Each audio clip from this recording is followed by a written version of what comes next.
ब्रह्मानंदं परमसुखदं केवलं ज्ञानमूर्तिं द्वन्द्वातीतं गगनसदृशं तत्त्वमस्यादिलक्ष्यम् एकं नित्यं विमलमचलं सर्वधी साक्षिभूतं भावातीतं त्रिगुणरहितं सद्गुरुं तं नमामि।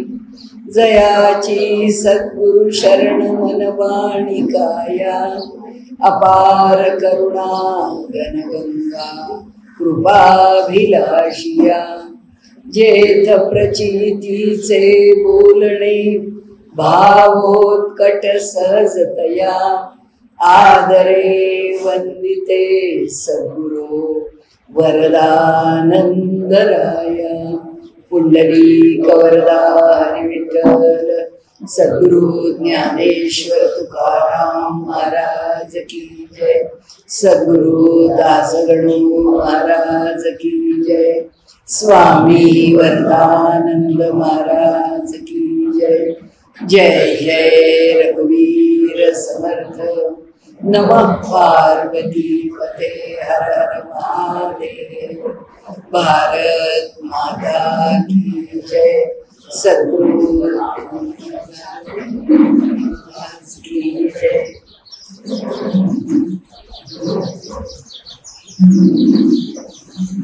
आपल्या तृतीय दिवसाचं दुसरं सत्र आपण पहिल्या दिवशीपासून एक विषय घेतलेला आहे आणि तो विषय म्हणजे व्रत वैकल्य आहे। त्यामध्ये व्रताचा विषय आपण पहिल्या दिवशी थोडीशी प्रास्ताविक करून त्या दिवशी त्या विषयाला सुरुवात केली। काल आपण वैकल्य विषया संबंधाने शंका उपस्थित झाल्यामुळे वैकल्यावरती आपण काल बोललो आणि आज हा सर्व विषय एकत्रितपणाने आपण त्याचा समारोप करूया किंवा त्या विषयाला एक शेवटाला आणूया। याच्यामध्ये आपण पाहिलं व्रत वैकल्याचा अर्थ बघितला की ज्यामध्ये व्रत हे सातत्याने जे घेतलं ते न टाकणं हे त्याचं स्वरूप आणि ते कशा करतात त्याचं फल काय ते फलच वैकल्य शब्दात दिलंय की ज्या उणीवा ज्या कमतरता जी असमर्थता जी अपूर्णता ते सगळं जे केल्याने पूर्ण होतं ते वैकल्य हे व्रताचं कारण आहे। आता हे व्रत आणि वैकल्यच पुन्हा एका स्वरूपामध्ये परिवर्तित झालेली आहेत। ते स्वरूप म्हणजे आमचे सण आणि समारंभ। ती सुद्धा एका प्रकारची व्रतच आहे। वर्षांनी एकदा सण येतो, वर्षांनी एकदा त्या त्या स्वरूपाचं आपण आपल्याकडे उत्सव महोत्सवादींच्या माध्यमामधून काही समारंभ साजरे करतो। कधी आनंदाचे असतात, कधी व्रताधिकांसारखे थोडे कठोर असतात, कधी अधिक धावपळीचे शक्ती जागरणाचे असतात। वेगवेगळे त्याच्यामधले भाव आहेत। त्यामध्ये सण हा शब्द जो आहे तो सण हा शब्द क्षण या शब्दावर मूळचा क्षण एक स्वरूप आपण जे म्हटलं काल की कल्चर आणि सिव्हिलायझेशन याच्यामध्ये जे कल्चर आहे जी संस्कृती आहे ती संस्कृती जे जे चांगलं आहे ते ते सारखं धरून ठेवण्याचा पकडून ठेवण्याचा प्रयत्न करणारी आहे। आणि त्यामुळे संस्कृतीमध्ये आपल्या लक्षात येणारी गोष्ट अशी आहे की आम्ही ते ते क्षण इतिहासातले पकडून ठेवले आणि त्यामुळे त्या त्या दिवशी पुन्हा आम्ही आमचा तो उत्सव महोत्सव सण जे म्हणू ते आम्ही साजरं करतो। अगदी एखादं उदाहरणच घ्यायचं आपण तर हा जो इतिहास आहे दसरा घेतला समजा तर दसऱ्याला काय इतिहास आहे की प्रभू रामचंद्रांच्या वेळेपासून दसरा आपल्याला माहिती आहे की रावणाला परास्त करायचा त्यासाठी जेव्हा सीमोल्लंघन झालं प्रभू रामचंद्रांचं तेही दसऱ्याच्या दिवशीच झाले। शिवाजी महाराजांनी अफजल खानाला याचा वध करायचा म्हणून प्रस्थान याच दिवशी केलेलं आहे। सीमोल्लंघन रघुराजांनी आपल्या ठिकाणी कायम एक प्रथा होती पूर्वी या रघुराजांची किंवा ह्या घराण्यांची, की आपला खजिना जो आहे तो पूर्ण नवरात्रापर्यंत रिकामा करायचा आणि सीमोल्लंघन करून बाहेर पडायचं आणि मग विजय प्राप्त करत यायचं. ते मुळे पुन्हा आपला खजिना तसाच समृद्ध ठेवायचा. ही एक परंपरा असे. त्याप्रमाणे जी कथा सांगितली जाते ही अशी आहे की वरतंतूचा शिष्य कौत्स्य नावाचा, तर त्याला गुरुदक्षिणा द्यायची होती आणि त्यांनी असं ठरवलं की आपल्या गुरूंना आपण एक मोठी घसघशीत गुरुदक्षिणा द्यावी. तर त्यांनी 14 कोटी मोहरा आपल्या गुरूंना दक्षिणा म्हणून द्यायचे ठरवले. त्याप्रमाणे आता या एवढं धन मागायचं कोणाकडे, म्हणून तो रघुराजांच्याकडे आला आणि रघुराजांना म्हणाला की अशी मला वरतंतूंच्याकरता दक्षिणा द्यायची आहे. ती गुरुदक्षिणा मी जी योजली आहे ती 14 कोटी आहे, ती आपण मला द्यावी. ते म्हणाले मी दिली असती, पण आत्ता परिस्थिती अशी आहे की मी सगळा खजिना रिकामा केला आहे, पण तू माझ्याकडे मागायला आलेला आहेस, तर तुला दान दिल्याशिवाय किंवा तुझी इच्छा पुरी केल्याशिवाय मी काही परत जात देणार नाही. तुझी इच्छा मी पुरी करेन. आणि रघुराजांनी कुबेराला सांगितलं की बाबा रे, काही झालं तरी मला ते दान द्यायचं आहे आणि तू मला तेवढे होल दे, तेवढ्या मोहरा तू दे. त्याप्रमाणे कुबेर म्हणाला हे मी नाही दिलं तर चालणार नाही, कारण रघुराजा माझ्यावर स्वारी करील आणि मला परास्त करून धन घेऊन जाईल. त्यामुळे रघुराजाकरता कुबेराने जो आपट्यांचं झाड आहे, आपण ज्याला शमी आपटे म्हणतो, त्यातला आपटा, त्या आपट्याच्या झाडाच्या आश्रयाने धन त्यांनी वरून त्याचा वर्षाव केला. धनाचा ढीग पडला आणि रघुराजांनी सांगितलं की हे कौत्स्या, तुझ्याकरता आलेलं धन आहे, हे धन तू घेऊन जा. आणि त्याप्रमाणे त्यांनी त्या धनाला मोजायला सुरुवात केली. ते 14 कोटीपेक्षा अधिक होतं. तो म्हणाला माझं काम झालेलं आहे, आता हे उरलेलं धन मला नको. रघुराजा म्हणाला की हे तुझ्याकरता मागितलेलं आहे, हे धन मला नको. त्यामुळे घेणारा कोणीच नाही. त्या दोघांनी त्या धनाचा स्वीकार केला नाही. मग जे धन होतं रघुराजांनी सांगितलं की सर्वांनी आपापसामध्ये ते गुंतवून घ्या. आणि म्हणून आपण त्याचं प्रतीक म्हणून आपट्याची पानं ही आपण दसऱ्याच्या वेळी लुटतो. हा इतिहास. आणि हा इतिहास काय सांगतो, माझ्या गरजेपेक्षा जास्त मला नकोच आहे एक, आणि जे माझं नाहीये ते मी कधीच स्वीकारणार. हे दोन. की रघुराजाला वाटलं मला घ्यायची गरज नाही, कौत्स्याला पण वाटलं माझ्या गुरूंच्या इच्छेने जे मी घ्यायचं ठरवलं होतं ते मी घेतलेलं आहे, आता मला त्याचीही गरज नाही आहे. आणि त्यामुळे त्यांनी ते धन स्वीकारलं नाही. सांगण्याचा हेतू असा आहे की भूतकाळाला पकडून ठेवणं आणि माणसाने आपला भूतकाळ जागता ठेवून किंवा आपला इतिहास जागता ठेवून त्याच्यापासून प्रेरणा घेणं. आज परिस्थिती अशी आहे की मी काही जास्त बोलत नाही, पण जी मंडळी आज इतकं वेडं वाकडं इतिहासाचं रूप, अत्यंत विकृत स्वरूप मोठमोठ्या चॅनेल्सवरून आपल्या पुढे ठेवतायत, इतिहास विकृत करतायत. जो परंपरेने चालत आलेला इतिहास आहे तो आम्ही विसरत चाललेलो आहोत. आणि उलट असं कुणीतरी काही जेव्हा म्हणतं किंवा करतं तेव्हा आम्ही प्रश्न आम्हालाच विचारतो, अहो मग ते असं म्हणतायत तर तुमचं काय उत्तर आहे त्याच्यावर. तर सांगण्याचा हेतू एकच आहे की इतिहास जो विसरतो, आपल्या आत्ताचे डोवलांनी सुद्धा फार तळमळीने सांगितलं ते म्हणाले आम्ही लोक आमचा इतिहास विसरलो, म्हणून आमची अस्मिता गेली. आणि आमची अस्मिता गेली म्हणून आमच्या देशामध्ये कोणतीही संस्कृती, कोणताही विचार मूळ धरून आमचा समाज त्याच्या मागे जाऊ शकतो. अगदी आत्ताचं उदाहरण घ्यायचं तर चायना, नंतर आमचा पप्पू आणि आत्ताची परिस्थिती, हे सगळं आम्ही पाहतो आहोत की किती सहाय्य करावं, किती बाहेरच्याला जवळ करावं. आम्ही इतिहास विसरावा. आमचा काँग्रेसचा माणूस हिंदू असून सुद्धा किंवा आमचा कम्युनिस्ट माणूस हिंदू असून सुद्धा अन्य पक्षांना अवलंबून किंवा आपल्या स्वार्थाकरता आपल्या आपल्या जातीचे गट निर्माण करणारी माणसं, त्यांना देशाबद्दल काही वाटत नाही, त्यांना धर्माबद्दल काही वाटत नाही, त्यांना आपल्या अस्तित्वाचीच खरं म्हणजे काही तमा नाही आहे असं म्हणावं लागेल, विस्मरणात आहेत असं म्हणावं लागेल. अरे तुम्ही राहाल कसे?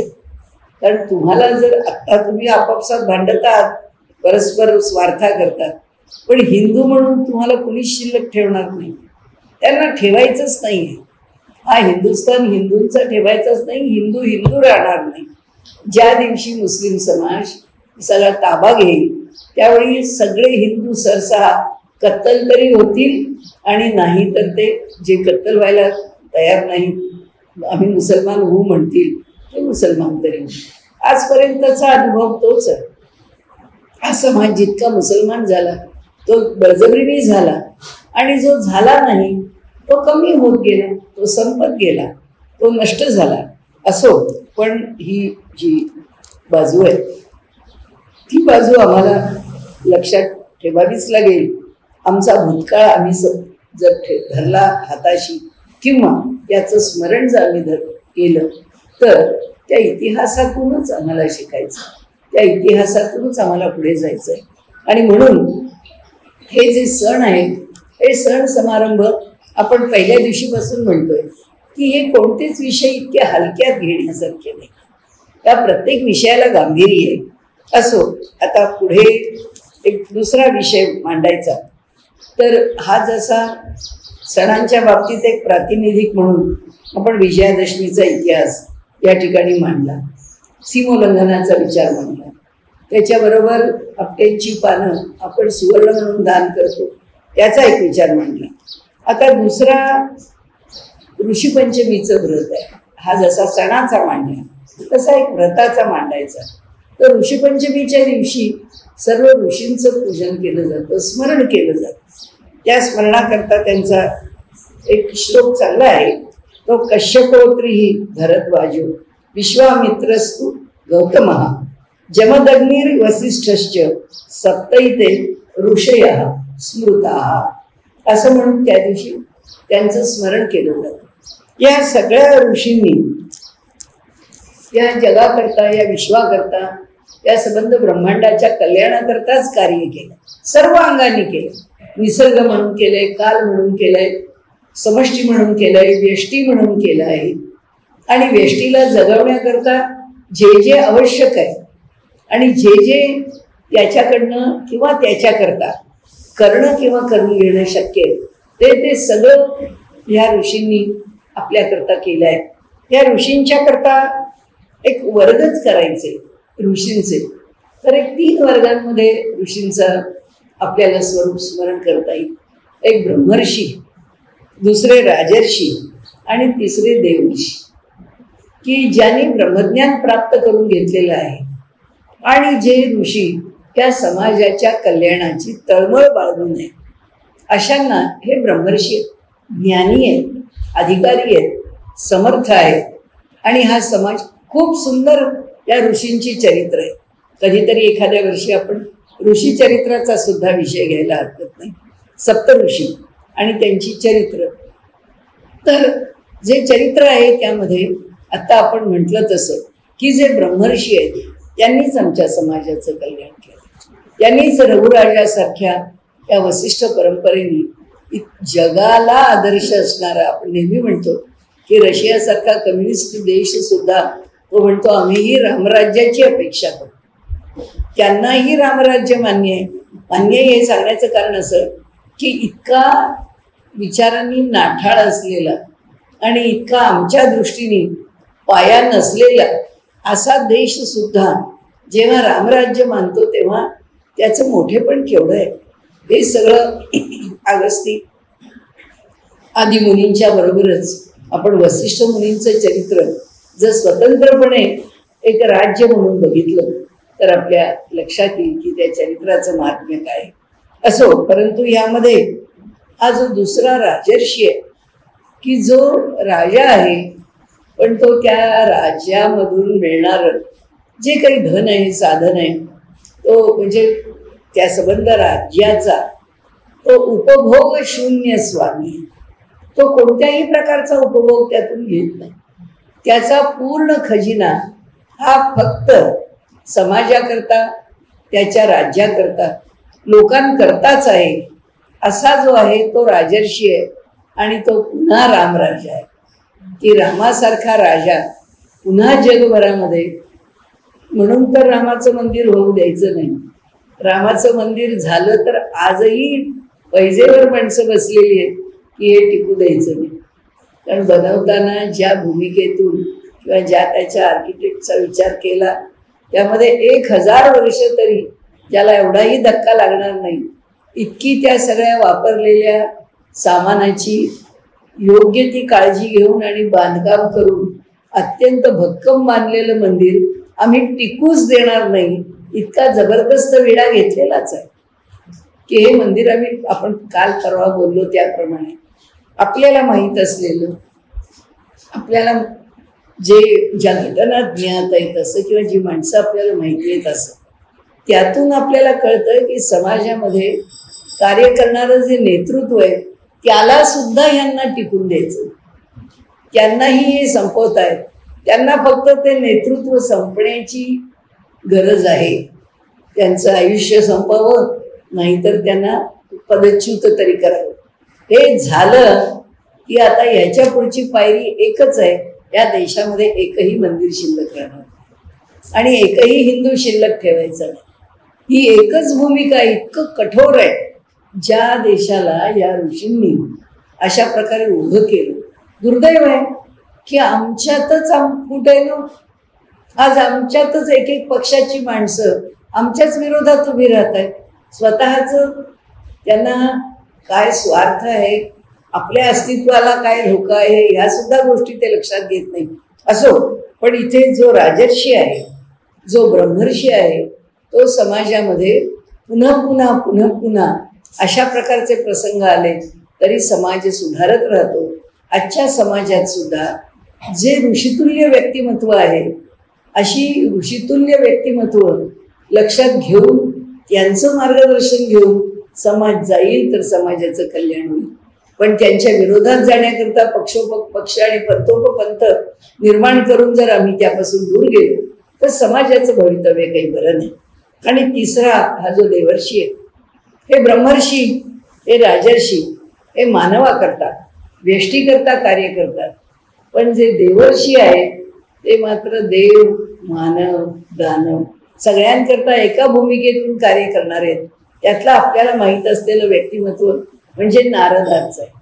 देवर्षी नारद तीनही लोकात संचार करून तीनही लोकांच्या मध्ये घडणाऱ्या अनुकूल प्रतिकूल गोष्टींच्या करता कार्य करणं.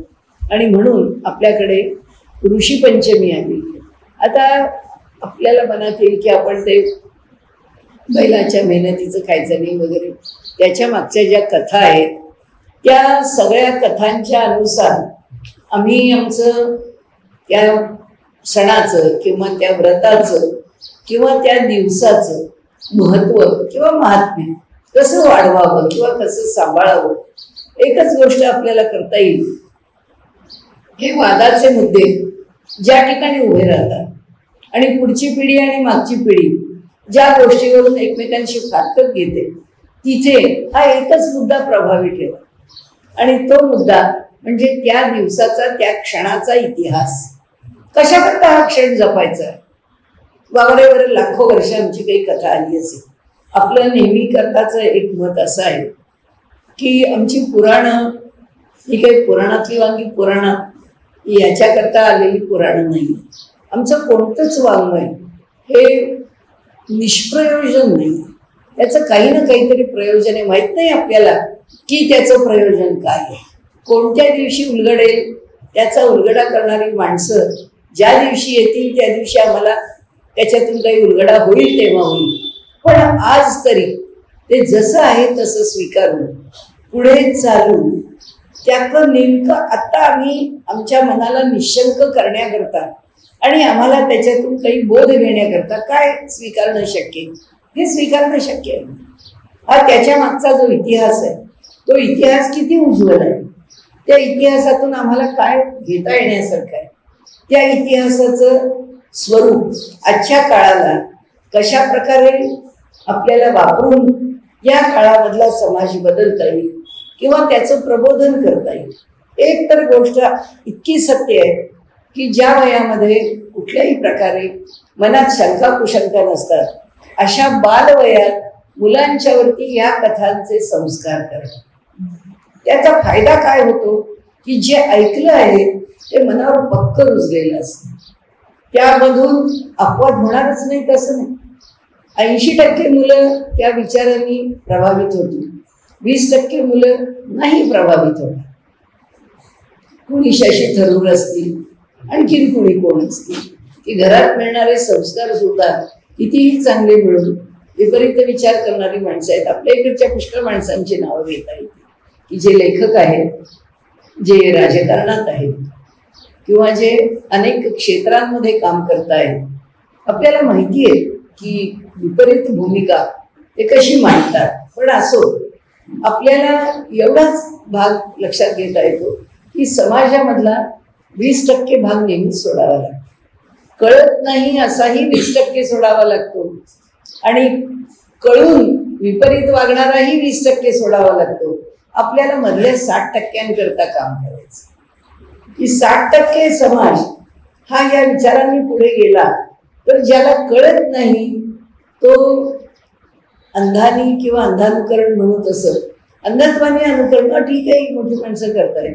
महाजनो येन गता तेन पंथा इतक्या मोठ्या वचनावर जात नाही, पण हे आपल्या समोरची माणसं बळी करतायत ना, चला आपणही तसंच करावं.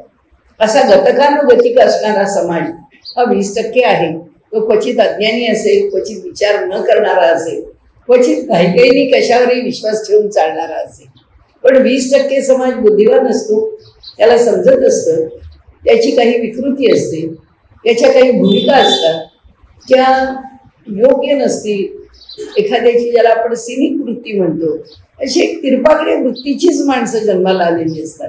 असो, पण हा सगळा विषय जास्त वाढवण्यापेक्षा एवढ्याच यांनी मला आपल्यापुढे मांडायचं की जो दिवस ज्याच्याकरता योजला आहे तो दिवस तसा निदान मुलांच्या कानावरती तरी तो विषय टाकावा. मुलांना त्याच्या संदर्भामधलं महत्त्व सांगावं आणि सांगण्याचा काळ 12, 14, 15 पर्यंत आहे. 15 नंतर उलटे सुलटे प्रश्न सुरू होतात. आपल्याला उत्तर देता आलं तर ठीक आहे, नाही देता आलं तर ज्या माध्यमातून उत्तर देता येईल असं माध्यम शोधावं. आणि एवढं तर मुलांना आपण नक्कीच म्हणू शकतो की जे वर्षानुवर्ष चालत आलं आहे आणि जे चांगलं आहे म्हणूनच टिकलं, जे वाईट आहे ते नक्कीच टिकत नाही, ते शाश्वत असतच नाही. मग ते चांगलं कशावरनं तुम्ही म्हणता? अहो आम्ही नाही चांगलं म्हणतो. जे सत आहे, जे सत्य आहे तेच टिकू शकतं. जे असत्य आहे ते टिकू शकत नाही, हा जगाचा न्याय आहे. एवढं तर तुम्हाला समजतं की नाही? मुलांना आपण विचारू शकतो की एवढं तरी कळतं ना की जे सत्य आहे त्यालाच टिकावं, जे असत्य आहे ते टिकत नाही. आणि त्यामुळे जे चमकतं ते सोनं नसतं, ते वेगळीच असतं. त्यामुळे आज जरी तुम्हाला वाटत असलं की हे बरोबर नाही, असं नाही, तसं नाही, काय जे तुमचे एक एक आरोप असतील त्याला उत्तर एकच आहे की ज्या अर्थी ते इतकं टिकलं आहे त्या अर्थी त्याचं मूल्य आहे. आणि त्याचं मूल्य काही काळ गेल्याशिवाय तुम्हाला समजणार नाही. परंतु आज त्याचं अंधानुकरण करायला तुम्हाला काही हरकत नाही. तुम्हाला पटत नाहीये ना, तुम्हाला मान्य नाहीये ना, ठीक आहे, मान्य नाही. परंतु आम्ही करतो आहोत म्हणून, आम्ही सांगतो आहोत म्हणून तुम्हाला शिक्षण घेताना तुम्ही तुमच्या मनाने सांगता का की छे हा सिलेबस मला मान्य नाही? स्वीकारावाच लागतो अभ्यासक्रम. समाजामध्ये नोकरी करायची, माझ्या बॉसचं म्हणणं मला मान्य नाही, छे मी मानणार नाही, होणारच नाही. जीवनामध्ये काही गोष्टी अशा आहेत की ज्या ठिकाणी आम्हाला ते स्वीकारावंच लागतं आणि स्वीकारावून पुढे जावं लागतं. मग आम्ही सांगतो ते स्वीकारा ना, आम्ही आईवडीलच आहोत. मला लहानाचं मोठंच केलं आणि जे लहानाचं मोठं करताना फक्त तुमच्या कल्याणाचाच विचार केला. आमच्या वरणार विश्वास ठेवता येत नाही. जो युक्तिवाद करता येईल तो, परंतु जिथपर्यंत स्पष्टीकरण आणि स्पष्टीकरण देताना वादग्रस्त मुद्द्याचं स्पष्टीकरण कधीच द्यायला जात. जो मुद्दा पटणारा आहे किंवा जो मुद्दा ताबडतोब त्याचा परिणाम दाखवणारा आहे, आपल्याला काय माहिती या कथा कशा करता येईल, त्यामुळे त्याच्यावरती चर्चा आणि असं आहे पुराणामध्ये कशाची रहस्य दडली आहेत आपल्याला माहित नाही, किंवा ह्या कथांच्या मागे सुद्धा त्या त्या काळात घडलेल्या घटना काय आहेत माहीत नाही. पुन्हा किती वेळा हे कलियुग येऊन गेलेले, त्या प्रत्येक युगातल्या काही घटना कलियुगातल्या या घटनांच्या मध्ये संमिश्रित झाल्या आहेत आणि त्यामुळे त्या घटना आजचं कलियुग यामध्ये संदर्भ लावताना सुद्धा कोणत्या कलियुगातली कोणती घटना आमच्यापर्यंत आम्हाला काही माहिती नाही. जो इतिहास आम्हाला अज्ञात आहे आणि जो इतिहास एवढा प्रचंड आहे, आमच्या समोरच्या झालेल्या घटनांच्या मध्ये लोक चुका करतात. 5-50 वर्षाच्या इतिहासात चुका आहेत, तर शेकडो लाखो हजारो कोट्यावधी वर्षापूर्वीच्या ज्या गोष्टी त्यांच्यावर काय चर्चा करावी. त्यामुळे त्याच्याच बरोबर हा जो दुसरा भाग आहे की ऋषींचं स्मरण करावं. मुलांना सण म्हणा, तो दिवस म्हणा, ते व्रत म्हणा, तर ते व्रत आहे आपल्याकडे, तर ते व्रत चालवावं. कसं चालवावं? सप्तर्षींचा फोटो एका ऋषीच्या संदर्भामध्ये प्रतीक म्हणून ठेवावा, श्लोक म्हणावा, त्या 7ही ऋषींचं स्मरण करावं आणि त्या दिवशी मुलांना इतिहास सांगावा. एखाद्या तरी ऋषीची गोष्ट सांगावी. जसं आपल्याकडे कहाण्यांच्या गोष्टींमध्ये आपण कहाण्या सांगतो, तशी इथं वास्तव आहे, इथं त्यांची चरित्र आहे, त्यांचं चरित्राची एक कथा सांगावी. एखाद्या वर्षी एखाद्या ऋषीचं चरित्र सांगावं, पण तो दिवस चालवला पाहिजे. त्यामुळे मी तर माझं नेहमीचं एक वाक्य आहे की शो मस्ट गो ऑन. जे जसं इथपर्यंत आलेलं आहे ते तसं पुढे चालवलं पाहिजे. का माहित नाही. कशा करता मुलांनी विचारलं, नाही माहित नाही. मग कशा करता करायचं? तू अनेक गोष्टी माहिती नाही तरी करतोस, मग ही पण माहीत नसलेली एक गोष्ट तर काही बिघडत नाही. असं काही सगळं माहिती आहे थोडंच. तर असं सांगण्याचा पुढचा विषय आपल्याला सांगायचा म्हणजे ऋषींच्या कथा मी मुद्दाम सांगत नाही राहिले. याच विषयाच्या संदर्भामधला आणखीन एक भाग आहे श्राद्ध आणि पक्ष. या ज्या गोष्टी आहेत ही सुद्धा व्रतच आहे.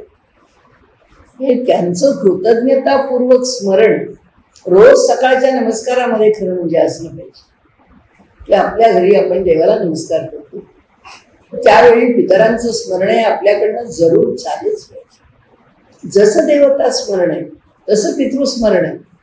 देवता आम्हाला दृश्य नाही आहेत, पितरांच्या बरोबर आम्ही दिवस काढलेले आहेत, आम्ही त्यांना पाहिलेलं आहे. त्यांचं स्मरण करणं आमचं काम आहे, कृतज्ञता व्यक्त करणं आमचं काम आहे. आणि त्यामुळे श्राद्ध पक्षाच्या बाबतीमध्ये आम्ही ह्या पद्धतीने करतो, आम्ही त्या पद्धतीने करतो, आम्ही करत नाही. हा ज्याच्या त्याच्या घरामध्ये जसा विषय त्याला चालवायचा असेल तो त्यांनी चालवावा, पण त्या स्मरण दिनी निदान त्या व्यक्तीचा फोटो ठेवून त्याला हार घालून सगळ्यांना नमस्कार करायला लावा. एवढी तरी कृतज्ञता घरामध्ये व्यक्त झाली पाहिजे. कारण जोपर्यंत मनुष्य कृतज्ञ राहत नाही तोपर्यंत त्याच्या ठिकाणी चांगुल पण येऊ शकत नाही. आलं तर ते बेगडी असतं, ते वरवरचं असतं, ते ढोंगी असतं. अहो, जो कृतज्ञ राहत नाही केलेल्या चांगल्या गोष्टी, पण ही ढोंगी माणसं महा अवघड आहे. म्हणजे माझा आप्पांनी जसं सांगितलंय की 2 गोष्टी जीवनामध्ये किंवा या जगामध्ये मान्य करण्यासारख्या नाही आहेत. त्या 2 गोष्टी म्हणजे ज्या दुर्गुणांना मान्य करू नये असे 2 दुर्गुण म्हणजे एक आळस आणि दुसरं ढोंग. कारण ढोंगी मनुष्य हा सगळ्यात त्रासदायक, सगळ्यात फसवणारा, आमच्या आयुष्याचं सगळ्यात जास्त नुकसान करणार. आम्हाला ओळखता आला पाहिजे. कारण तो इतका कुशल असतो की तो आमच्याशी व्यवहार फार गोड करतो. तो आमच्याकडनं त्याचा हेतू गोड बोलून साधतो. त्याच्या तोंडातली साखर कधी हलतच नाही. आणि आम्हाला असं वाटतं अरे तो इतका चांगला वागतोय, आपण का म्हणून वाईट वागायचं. पण जिथे कठोर व्हायचं तिथे कठोर झालंच पाहिजे. आणि असो, तो आता विषय आपला नाही. पण आता श्राद्ध रोज स्मरण करावं, ज्याला थोडी श्रद्धा आहे किंवा ज्याला थोडा वेळ द्यायची तयारी आहे, त्यांनी खरं म्हणजे रोज त्याच्या नावाने एकदा पाणी सोडावं. तृप्तां तर्पयन्ति, ते म्हणाले जलाने तृप्त होतात. एकदा स्मरण म्हणून त्यांना पाणी दिलं बस आहे. नाही पाणी देत तर रोजच्या नमस्कारात एक स्मरण केलंच पाहिजे, झालंच पाहिजे. कारण ते स्मरण त्यांच्यापर्यंत पोचतं की नाही, तर काय सगळे तर्क आहेत की त्याला काय अर्थ आहे, ते थोडं त्यांना जाऊन पोचणार आहे. ते आता कुठे दुसऱ्या जन्मात गेलेले, त्यांचा तुमच्याशी संबंध पण नाही, ते आता तुमच्या घराण्याशी जोड, ते काय आहेत हा प्रश्नच येत नाही.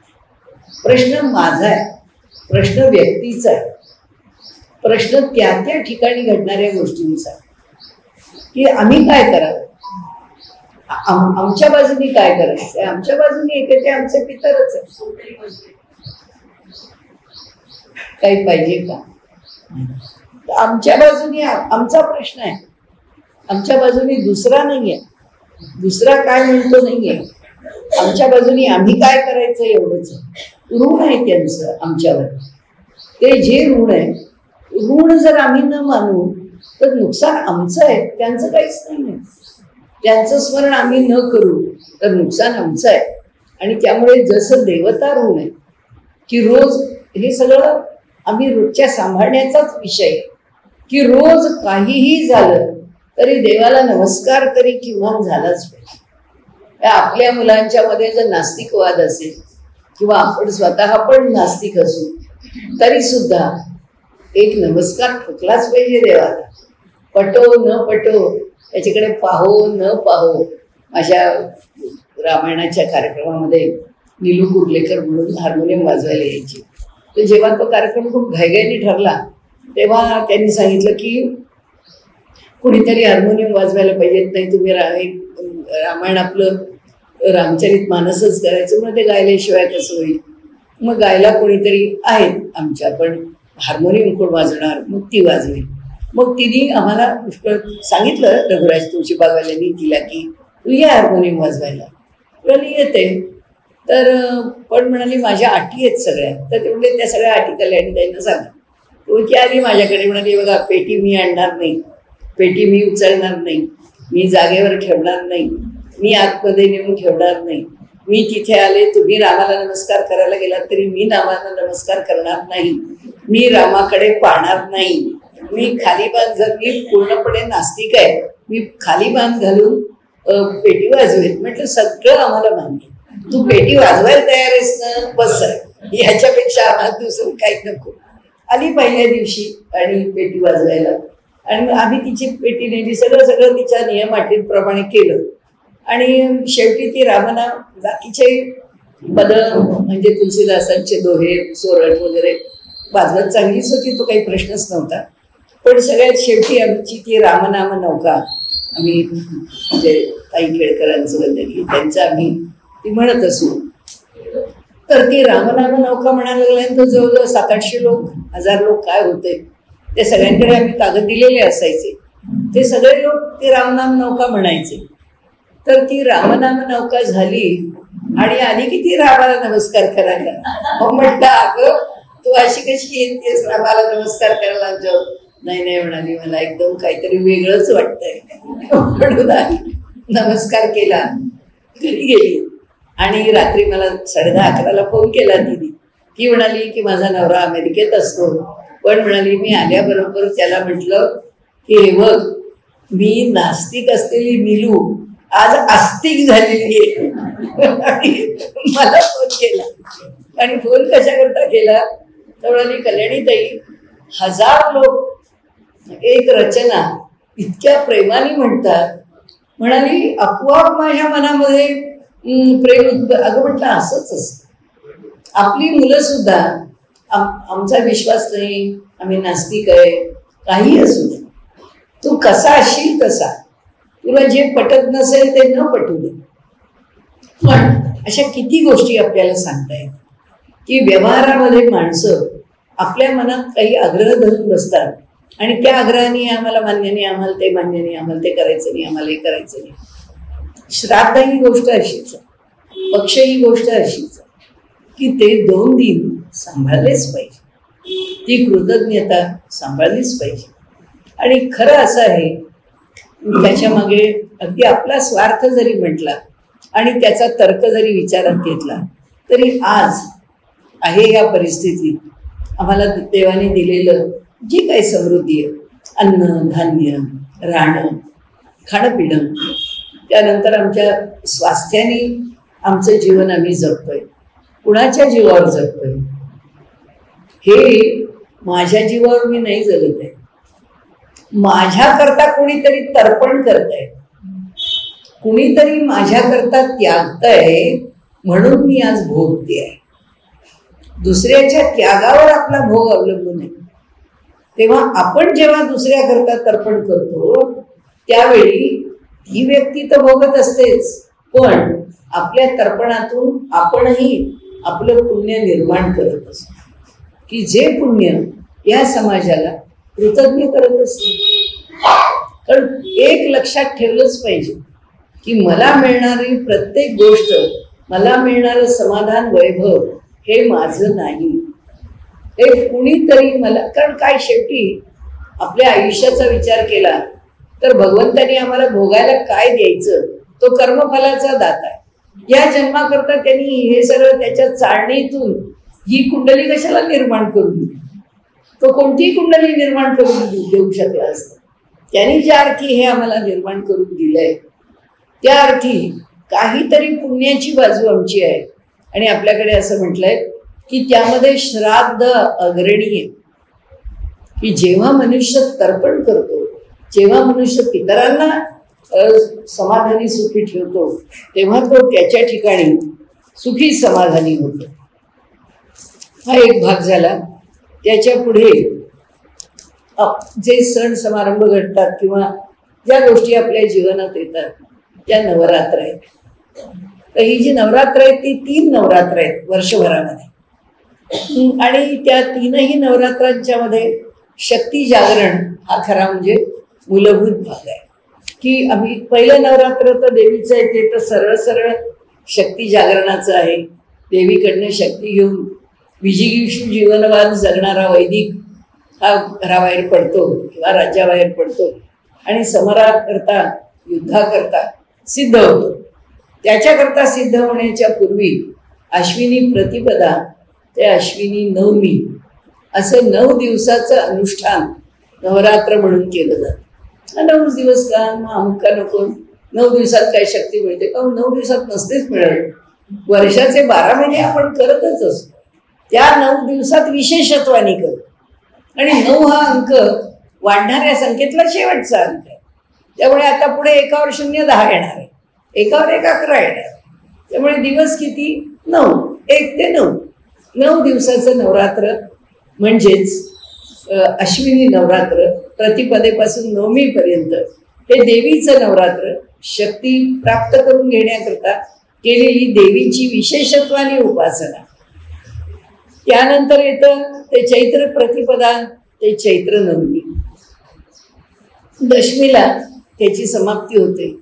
ते रामरायाचं म्हणजे ते देवाचं म्हणजे देवतेचं नवरात्र आहे. साक्षात परमात्म्याच्याकडनं शक्ती प्राप्त करून घेण्याकरता केलेली रामरायाची उपासना आहे. कारण साक्षात त्यांचा जन्मच आहे चैत्र शुद्ध नवमीचा. आणि त्यामुळे ते दुसरं नवरात्र आहे की जे करावंच करावं. आपल्याला जर शक्य असेल, आपण जर आस्तिक असू तर त्या 9 दिवसांच्या करता आपण काही छोटं अनुष्ठान करावं, काही फार मोठं करावं असं पण नाही. किंवा काय 12 वेळा मी विष्णू सहस्रनामाचे पाठ करीन, रोज 11 वेळा मारुती स्तोत्र म्हणेन, नाहीतर काय कोणी शिवलीलामृताचा काय त्याला 12वा 15वा जो अध्याय त्याला वाचावासा वाटेल तो वाचेल. अशा प्रकारे छोट्या छोट्या उपासना यामध्ये देवी उपासना तर त्यावेळी जागरण देवीच आहे. काहीतरी देवीची उपासना करावी. तो तर काळ विशिष्ट काळ गायत्री उपासने करताय आणि तो खरा तर 27,000 गायत्री वगैरे, पण आज आपल्याला त्याच्या फार खोलात जायचं नाही आहे. तर दुसरा हा काळ आहे तो प्रभू रामचंद्रांच्या करता किंवा देवतांच्या करता उपासना करण्याचा काळ आहे. आणि त्यामध्ये मनोबल वाढवून घ्यावं, दोष दूर करून घ्यावे, आपल्या ठिकाणचे आपलं व्यक्तिमत्व अधिकाधिक समृद्ध बनवावं. आणि तिसरा नवरात्रीचा काळ आहे तो म्हणजे आपल्याला माहिती आहे गंगा दशहरा. ज्येष्ठ प्रतिपदा ते ज्येष्ठ नवमी आणि दशमीच्या दिवशी त्याचं पारणं, त्याचं शेवट होतं. ती गंगेच्या किनाऱ्यावर राहून करायची उपासना आहे. आणि गंगा दशहरा म्हणजे आमच्या 10 प्रकारच्या दोषांचं ते हरण करणारी आहे. दशहरा 10 दोष दूर करणारी आहे. आपल्याकडे उपनिषदांनी म्हटलंय की 3 प्रकारचे दोष आहेत, आगस, एनस आणि अंहस. आणि चौथा जो दोष आहे तो मी आणि माझं अस्तित्व याकरता काहीही करायला तयार असलेला मनुष्य, ही त्याची राक्षसी प्रवृत्ती. हे 3ही दोषांच्या वरती सुद्धा आपल्याला पुष्कळ बोलता येईल. फक्त आपला वेळ बघून आपण पुढे जाऊया. शारीरिक, आपण नुसते म्हणू की शारीरिक पातळीवर, मानसिक पातळीवर आणि बौद्धिक पातळीवर होणारे जे आमचे दोष आहेत त्या दोषांचं निराकरण गंगेच्या उपासनेतून केलं जातं. निसर्गाच्या सानिध्यामध्ये आपण राहावं आणि नवरात्रामध्ये आपण त्याचा विशेष रूपाने काय अनुष्ठान करा, जे करावं असं वाटेल त्या पद्धतीने. पण नवरात्राचा उपयोग आपण आपल्या शक्ती जागरणाकरता, आपल्या मनोबलाच्या जागरणाकरता, मनबुद्धीच्या जागरणाकरता म्हणा, आणि आपल्यामध्ये अधिक सात्विकता आणि चांगले गुण आणण्याकरता गंगा दशहरासारखा उत्सव, सर्व दोषांची निवृत्ती व्हावी असं म्हणूनच बसावं आणि आपल्यामध्ये गुणांची जी संख्या आहे वाढावी, बल वाढावं आणि दोषांचं बल कमी व्हावं. आता यामध्ये आणखी उत्सवांचे जे प्रकार आहेत त्यामध्ये देवतांच्या जयंती केल्या जातात. दत्त जयंती आहे, हनुमान जयंती आहे, गीता जयंती आहे, शंकराचार्य जयंती, अशा सर्व जयंती आपल्याकडनं केल्या जातात. पुन्हा तेच आहे, सण इतिहासाचं स्मरण, जयंती पुन्हा इतिहासाचं स्मरण, त्या व्यक्तीचं, त्या श्रेष्ठ पुरुषाचं, त्या देवतेचं स्मरण त्या दिवशी होतं. काय आहे, त्या एकानंतर एक येणाऱ्या गोष्टी आहेत ना, त्या आपण जे तत्वज्ञानाच्या भाषेत अनुसंधान शब्द वापरतो, की अनुसंधान राहावं. हे केवळ अनुसंधान ठेवण्याकरता, म्हणून एक आठवण गेलेली काय होतं, काही होत नाही, ठीक आहे, पण ते करावं. कशा करता, तर काल जे मनात होतं त्याला पुन्हा ताजंतवानं करता. आता तू अभ्यास करतोस तर तुझा अभ्यास एकदा करून ठेवला तर भागतो का? पुन्हा पुन्हा अभ्यास करावाच लागतो. आपल्याकडे वेदाच्या बाबतीत तर असं म्हटलंय की जे 8 दिवस भोगलं आहे आणि 9व्या दिवशी सोडलं आहे, किंवा 9 दिवस भोगणं हे मागे गेलं आहे, वेद विसरला असून 9 दिवसाचं आवर्तन संपलं की वेदाचं विस्मरण झालं. आता एवढा जन्मभर भोगत असलेला, पण जर आम्ही 9व्या दिवशी म्हटलं नाही तर दोष आहे, पण 9 दिवस म्हटलं नाही तर 10व्या दिवशी तो संपलाय असं म्हटलंय. तसंच आहे की चांगली वृत्ती आहे. नेहमी एक गोष्ट आपल्या लक्षात येते की आमचं मन आहे ते रजोगुण, तमोगुण आणि सात्विक गुण यांनी भरलेलं. सर्व क्षणी आम्हाला असं वाटतं की आपल्या मनात छानच विचार यावेत, आपण चांगलंच असावं. असं होत नाही. आपली इच्छा जरी नसली तरी मनामध्ये वाईट विचार येतात, मन चंचल होतं. कुठलीही गोष्ट मनाशी दृढ ठरवली आहे असं म्हटलं तरी सुद्धा विकल्प निर्माण होतात. म्हणतो अरे, आपण आपल्या मनाने इतका निर्धार केलेला असताना सुद्धा असं उलटसुलट कसं होतं? त्याचं कारण आहे हे जे त्रिगुण आहेत, सत्व, रज आणि तम, हे आपल्या मनाला, आपल्या विचारांना नाचवत असतात, आपल्या बुद्धीला ते नाचवत असतात. आणि त्यामुळे प्रत्येक क्षणी आमच्या मनाच्या ठिकाणी चंचलता येत राहते. उगीच अर्जुन विचारत नाही चंचल मी मन कृष्ण प्रमाथी बलवदृढ, त्याचं कारणच ते आहे. आणि म्हणून हे चांचल्य चित्ताचं दूर व्हायला त्याच्यावरती सारखी आठवण, त्याच्यावरती सारखी त्याची उजळणी होत राहावी लागते. हे येणारे दिवस आहेत, इथे उजळणी आता नाहीतरी प्रश्न विचारणारा विचारतो किंवा रोज रोज तेच तेच, हे कुठे रोज रोज आहे आणि कुठे तेच तेच आहे. एकेका देवतेची उपासना करा, वर्षानंतर एकदा शंकराचार्यांचं चरित्र वाचायला घेतलं की विसरलेलंच असतं.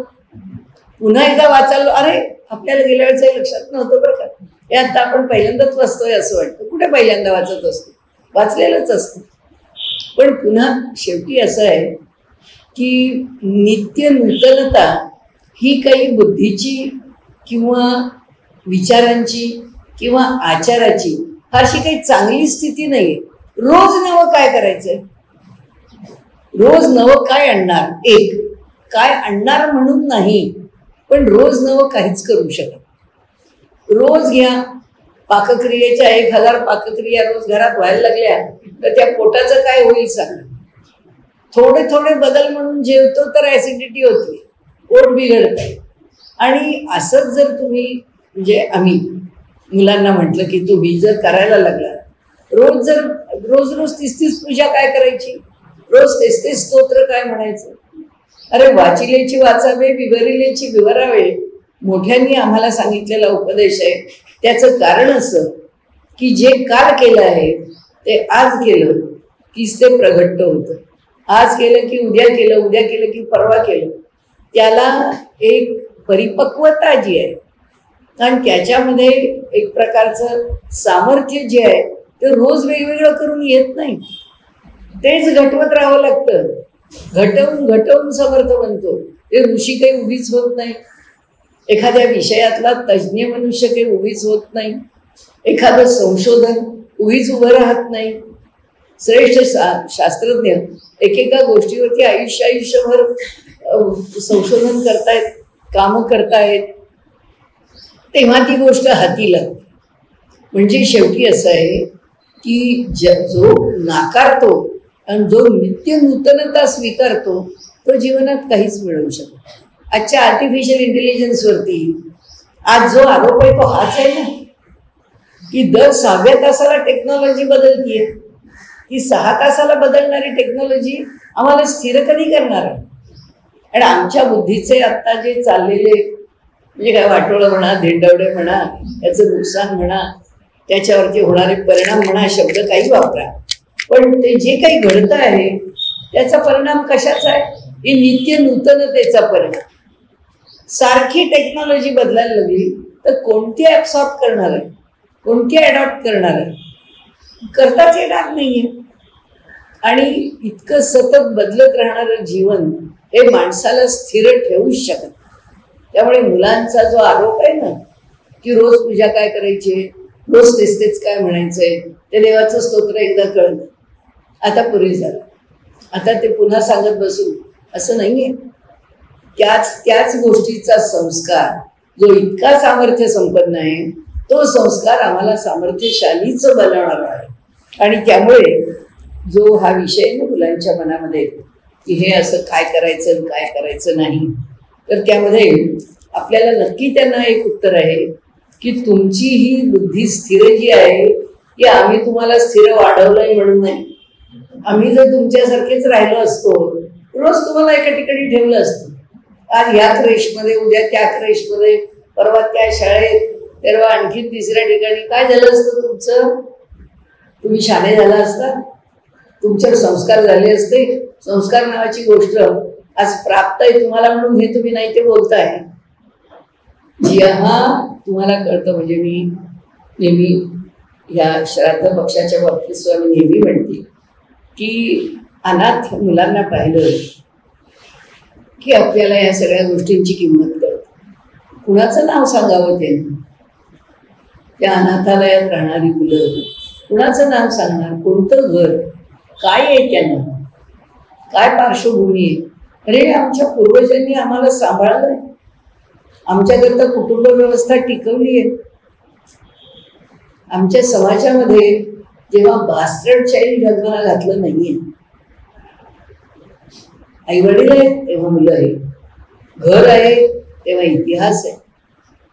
असं जेव्हा आम्ही आमचं नाव सांगतोय, घर सांगतोय, आम्हाला आमचा इतिहास सांगतोय, कुलवृत्तांत सांगतोय, आणि आम्हाला कृतज्ञता वाटत नाही, आम्हाला श्राद्ध करण्याची गरज वाटत नाही, आम्हाला त्यांचं स्मरण करण्याची गरज वाटत नाही, आता केवढा समाजावरचा उपकार आहे. किंबहुना हा समाज त्याच्यावरच आहे, जगाला शिकवतोय, याची भक्कम कुटुंब व्यवस्था आहे. असो, आणखीन एक विषय असा आहे की म्हणजे खूप होळी, रंगपंचमी, महाशिवरात्र असे सगळे निरनिराळे व्रत आणि जर सण बघायचे म्हटलं तर आनंद आहे, त्याच्यामध्ये माणसाला करमणूक आहे, अशाही गोष्टी खूप आहेत. आणि त्याबरोबरच मकर संक्रांतीसारखा सण आहे की ज्या सणाला आपण म्हणतो की काय हेवे द्यावे असतील ते सगळे सोडून द्यावे आणि पुन्हा गोड असावं. गोड असावं इतका गवाळेपणा मात्र नक्की गोड. कुणाशी गोड असावं, किती गोड असावं, का गोड असावं हे समजलंच पाहिजे. कारण आमच्या देशाच्या इतिहासाने दुसऱ्याला फार मनाच्या मोठेपणाने क्षमा करून किती गोष्टी घालवल्या. आमच्या श्रेष्ठ आणि शूर राजांनी घालवलं. अरे जे वैर आहे ते वैरच आहे, जे नुकसान आहे ते नुकसानच आहे. आणि ज्यांनी नुकसान केलं, आणि ढोंगी माणसाला तर कधीच क्षमा करू नये असं माझं वैयक्तिक मत, की ढोंगी माणसाचा अंदाजच येत नाही. तो तुम्हाला किती कसा फसवून जाईल, आयुष्यातून उठवून जाईल. आणि जर तुम्ही असे भोळे असाल, असे क्षमाशील राहाल, तर तो आयुष्यभर तुम्हाला छळत राहील. केव्हा तरी तुम्हाला कठोर झालंच पाहिजे. गोड बोलणं म्हणजेच क्षमाशीलता आहे असं नाहीये, की त्या व्यक्तीला हद्दपार करणं ही सुद्धा क्षमाशीलताच आहे. आपल्या नाहीच त्याचं अस्तित्व आपल्या जीवनात नकोच, कशाला पाहिजे. जो आपल्याला इतका त्रास देतो, ज्यांनी आपल्याला जीवनातून उठवलं, काय करायचं आहे. कारण ह्या पाहिलं, आपल्या देशाच्या इतिहासाकडे पाहिलं की आपल्याला कळतं त्याला सांभाळता येईल. कितीही ढोंगी, कितीही वाईट, कितीही दुष्ट, कितीही दुराचारी, कितीही आपलं नुकसान करणारा, पण त्याला सांभाळायचं. तो कुणी संतांनी, ते कुणी श्रेष्ठांनी, आमच्यासारख्या सामान्यांनी. ते संतांचं सामर्थ्य, कारण त्यांना सांभाळणारा परमात्मा ठाई ठाई उभा आहे त्यांच्या मागे. आमच्या मागे आमचं कर्म उभं आहे. आम्ही आमच्या कर्माने जगतोय, आम्हाला आमच्या कर्मानेच जगायचंय. ईश्वर कृपा करील, पण त्यांच्यासारखी अविरत वर्षाव करणारी कृपा नाही करणार, कारण तो आमचा अधिकार नाहीये. त्यामुळे समर्थांनी आम्हाला व्यवहारात सावध व्हायला सांगितलं. त्यांनी आपल्याला सावधानता शिकवली. त्यांनी आपल्याला कोणत्याही परिस्थितीमध्ये गबाळेपणाने नाही नाही त्याला काय होतं, केली असेल चूक, कशी केस केली असेल, नाहीच मान्य करता काम, नाहीच मान्य होता काम, कारण ती क्षम्य नाहीच आहे. जे क्षम्य नाही ते त्याला भोगायला लावलंच पाहिजे. इतर धर्मांमध्ये बघा, छळ बळा करता का होईना, पण केलेल्या प्रत्येक गुन्ह्याला किती कठोर शिक्षा देतात. आमच्या इकडे आम्हाला कठोर शिक्षा आहे, पण आम्हाला त्या नकोय. त्याचं कारण आहे की अध्यात्माचा एक गबाळा आचरणाचा भाग धरून माणूस जेव्हा असा वागतो, तेव्हा ती संक्रांत अशी नसते, ती ह्याच्यावरच संक्रांत येईल, ह्या असं वागायला गेला तर. असो, सांगण्याचा हेतू पुन्हा पुन्हा तो एकच आहे. त्यानंतरचा भाग जो आहे तो म्हणजे उपनिषदांनी आम्हाला सांगितलेला, जो आमच्या जिव्हाळ्याचा. आणि आता येणारा चातुर्मास आहे, म्हणून ही आता येणारी आषाढी एकादशी, देवशयनी एकादशी, चातुर्मास संपताना प्रबोधिनी एकादशी. पण जो विषय मला बोलून विषय संपवायचा आहे, पुष्कळ विषय आहेत, पण सगळं काही आपल्याला बोलता येतच असं नाही. पण एक गोष्ट निश्चित आहे की हे व्रत, वैकल्य, सण समारंभ या सगळ्याची माहिती गोळा करून किंवा माहिती होऊन आपल्याला काय अनुसरावं लागेल किंवा कशाचं अनुसरण होईल. एकच गोष्ट आहे की काहीही झालं तरी लॉंग विकेंड मिळाला, काहीही झालं तरी सणाची सुट्टी मिळाली की घर सोडलं हा बाहेर गेला. कुटुंबातली माणसं सहलीला गेली, हे कधीही होता कामा नये. बाकी काही करा की काय, पण सण आपल्या घरात करा. हे सगळे दिवस आपल्या घरात द्या. घर नावाची गोष्टच नाही आहे. 5 दिवस नोकरी करायची म्हणून बाहेर जायचं आणि शनिवार रविवार सुट्टी म्हणून बाहेर निघून जायचं. अरे त्या घराला सांभाळायचं कोणी, त्या घराकडे बघायचं कोणी? ती घर नावाची संकल्पना जर सांभाळताच आली नाही, त्याच्यामध्ये जर काही बॉन्डिंग निर्माणच झालं नाही, काही अनुबंध निर्माणच झाले नाही, तर ते घर नावाची गोष्ट काय? आता घरात आपण पाहतो हॉलमध्ये सोफ्यावर बसलेले असतात, चौघांच्याही हातात आपापले मोबाईल असतात, कुणाचाही कुणाशी डायलॉग नसतो, जो तो आपल्या आपल्या ठिकाणी आपल्यात मशगूल आहे. किती दिवस राहणार आहे त्याच्यामध्ये? त्याची मानसिकता किती दिवस पुष्ट होणार आहे? एके दिवशी त्या नुकसानीलाच कारण आहे. त्यामुळे सण घरामध्ये होतच नाही. दिवाळी आली की कुणीही आपल्या घरी राहत नाही. अरे ते दिवा लावायचा कुठे? त्या घरामध्ये दिवा तर लावा, त्या घराला आकाश कंदील तर लावा, त्या घरातल्या देवाची पूजा तर करा. ह्या जर कोणत्याच गोष्टी आम्ही नाही करू शकलो, काय मुलांना आपण संस्कार देणार आहे? आज परदेशामध्ये जे दिसतं तेच आपल्याकडे. सॅटर्डे संडे घराला कुलूप आणि सगळ्या सणावारांना लोक बाहेर ट्रिपला गेली. त्यामुळे कुठल्याही परिस्थितीमध्ये घर टिकणं, घराला टिकवणं, आणि आज जगभरात चळवळ आहे. आज जगभरात चळवळ आहे, भारतात नाही. भारतात आम्ही कुटुंब व्यवस्था खिळखिळी झाली आहे म्हणून आम्ही त्याच्याकरता जी धडपड करतो आहोत आणि हे अभियान राबवतो आहोत. आपण नाही, जगभरात राबवतात. त्यांना असं वाटतंय जर कुटुंब व्यवस्था टिकली नाही तर मानव जात टिकणार नाही. टिकणारच नाही. मानसिकता काय होईल? माणसाला जे संरक्षण पाहिजे ते त्याला कुटुंबातच मिळणार. आणि कुटुंबामध्ये कितीही कुणाला जीवनामध्ये सगळी अनुकूलता मिळाली आहे, प्रत्येकाला झगडा आला, कुणाला कमी कुणाला जास्त. कुटुंबामध्ये कधी आर्थिक संकट आहेत, कधी शारीरिक संकट आहेत, कधी मानसिक संकट आहे, कधी परिस्थितीजन्य संकट आहे. काही असतील, जी असतील ती असतील, पण पलायनवाद कोणतं संकट सोडवू शकतं का सांगा? परिस्थितीपासून पळून गेलो आम्ही, या सगळ्या गोष्टींपासून आम्ही दूर जायला लागलो तर संकट टळणार आहे का? नाही टळणार आहे. जिथं आहोत तिथंच डटके खडे रहना चाहिए. आम्हाला तिथेच पाय रोवून उभं राहिलं पाहिजे. येईल त्या प्रसंगाला तो कृपाळूपणे अल्पधारिष्ट पाय, त्याचा अनुभव घेऊन सदा सर्वदा देव सन्निध आहे, तो आहेच जवळ. आम्ही जर प्रामाणिकपणाने त्या संकटाला तोंड द्यायला उभे राहिलो, मार्ग तो काढणार आहे, आम्हाला काढायची गरज नाहीये. त्याकरता घर नावाची संकल्पना शिल्लक पाहिजे. उपनिषदांनी असं म्हटलंय की अन्नम बहुकुर्वीत तद व्रतम. भरपूर अन्न शिजवावं, इथे घरात 2 माणसाचंच अन्न शिजत नाही, सगळं बाहेरून येतंय. तो पोळी भाजीचा डबा बाहेरून येतो, तोच डबा घ्यायचा, ऑफिसला जायचं. ऑफिसमध्ये जेवण मिळत असेल तर तिथलंच जेवण जेवायचं, रात्री येताना पोळी भाजीचा डबा घेऊन यायचं, संपलं. घरात स्वयंपाक बनवायचाच नाही, घरात भोजन बनतच नाही. पूर्वीच्या काळी लोक कुणीही अतिथी आला तरीही त्याला विनमुख पाठवत नव्हते. पूर्वीच्या काळी म्हणजे कधी 50 वर्षापूर्वी सुद्धा, आमच्या लहानपणचं सुद्धा आम्हाला आठवतं. आज परिस्थिती अशी आहे, आज घरातल्याच माणसाला खायला काही नाही.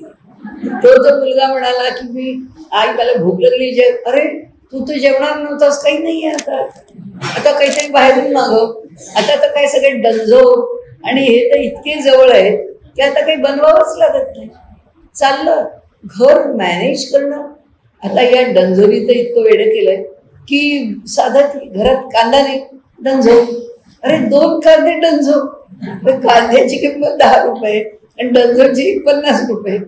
त्यांनी आणले काय? म्हणजे जे काही आहे आपल्याला जे वाटतं ना की ही सगळी चारित्र्य संपन्नता, सदाचरण आणि मुलांवर संस्कार हे फक्त बोलून नाही होणार. याच्याकरता आपल्याला, आपण प्रपंचामध्ये पडलो, विवाहाबद्दल झालो आहोत किंवा हे कुटुंब आपल्याला सांभाळायचं आहे, तर आपली जबाबदारी आपल्याला पार पाडलीच पाहिजे. या कुटुंबामध्ये तुम्हाला पटो न पटो, आवडो न आवडो, तुमच्या विचारांच्या गोष्टीला अनुकूल असो प्रतिकूल असो, परिस्थिती प्रतिकूल असो, अगदी मरायची वेळ येईपर्यंत माणसाने तिथंच राहण्याचा प्रयत्न करावा आणि तिथंच त्या ठिकाणीच आपली कर्तव्य करत राहावी. त्याला पर्याय नाहीये, कारण त्याच्याशिवाय मनुष्य राहू शकत नाही, कुटुंब राहू शकत नाही. आणि काय आहे खरं सांगू का, की बुद्धी ज्ञान हे प्रत्येक समस्या सोडवायला समजतं आणि तुमची भावना तुम्हाला कणखर उभी करायला समजतं. आहे त्या परिस्थितीमध्ये जे जसं असेल भगवंत मार्ग दाखवतो, भगवंत मार्ग काढून देतो आणि भगवंत पुढे नेतो. आणि आपलं मन जर आपण स्थिर ठेवलं तर तेवढा कणखरपणा येतो, आपलं आयुष्य तितकं व्यवस्थित उभं राहतं आणि भगवंत सगळ्या समस्या सोडवतो. याच्यावर तर ज्याचा विश्वास असेल तो अनुभव घेतो. त्यामुळे व्रत असो, वैकल्य जी आहेत जीवनातली ती दूर करण्याकरता त्या व्रतांची ही वेगवेगळी रूपं असो, सण आहेत, समारंभ आहेत, जयंत्या आहेत, श्राद्ध पक्षादी आहेत, कामनिक व्रत आहेत. 16 सोमवार करतो, कुणी कशा करतात. पण कामनिक व्रत हा एक पुन्हा वेगळा विषय आहे, म्हणून तो विषय आपण घेतला नाही. हे सगळे जीवनाशी निगडीत असणार आहे आणि रोजच्या जीवनामध्ये आम्ही यांना हरवून बसलो. या गोष्टींचा विचार न करता आम्ही त्यांना हरवलं आहे किंवा आमच्या जीवनातून हद्दपार केलं आहे. ते ज्या पद्धतीने आम्हाला आमच्या जीवनात ठेवायचं आहे त्या पद्धतीने, योग्य त्या पद्धतीने, पण त्याचा अंतर्भाव असावा, त्याच्यावर चांगला विचार करावा. कारण आपण आपल्याला सुबुद्ध समजतो, बुद्धिवादी समजतो, तर निदान आमच्या बुद्धीबद्दल वाद निर्माण होईल असं तर वर्तन आमच्याकडनं होऊ नये. आमची बुद्धी ही योग्य पद्धतीने चिंतन करणारी ठरावी आणि ह्या सगळ्याचा लाभ आम्हाला कसा घेता येईल तो आम्ही आमच्या पद्धतीने आमच्या कुटुंबाकरता. हे साच्याचे गणपती नाही. प्रत्येक घर वेगळं आहे, प्रत्येक व्यक्ती वेगळी आहे, प्रत्येकाच्या समस्या वेगळ्या आहेत. ज्यांनी त्यांनी आपली समस्या आपल्या पातळीवर सोडवावी आणि त्या समस्यांना उत्तर द्यावं. आम्ही जर असे भटकते राहिलो किंवा असे जर अयोग्य राहिलो तर खरं सांगाल तर एक फार छान, म्हणजे आता आठवण झाली म्हणून आपल्याला सांगते की त्यांनी त्याचं वर्णन असं केलंय की हा कोणीच राहत नाही.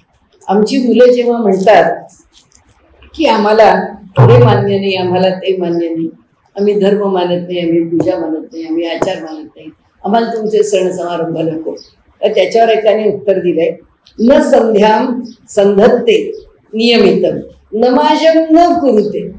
हा संध्या पण करत नाही, कर नको सध्या करू, नमाज तरी पड, तोही पडत नाही. न रोजाम जानीते, त्याला रोजे पण माहित नाही.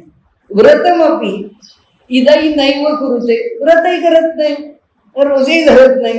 नवा मौंजी बंधम कलयती, नवा सुन्नत विधी, तो सुन्नतही करत नाही आणि तो मुंजही करत नाही. म्हणाले नवा मौंजी बंधनम कलयती नवा सुन्नत विधी न काशी मक्कावा शिव शिवन हिंदूर न यवना. म्हणाले याला काशी नाही, याला मक्काही नाही, याला कल्याणही माहीत नाही. हा तर म्हणाले कसा आहे ना, तो हिंदू आहे ना यवन आहे.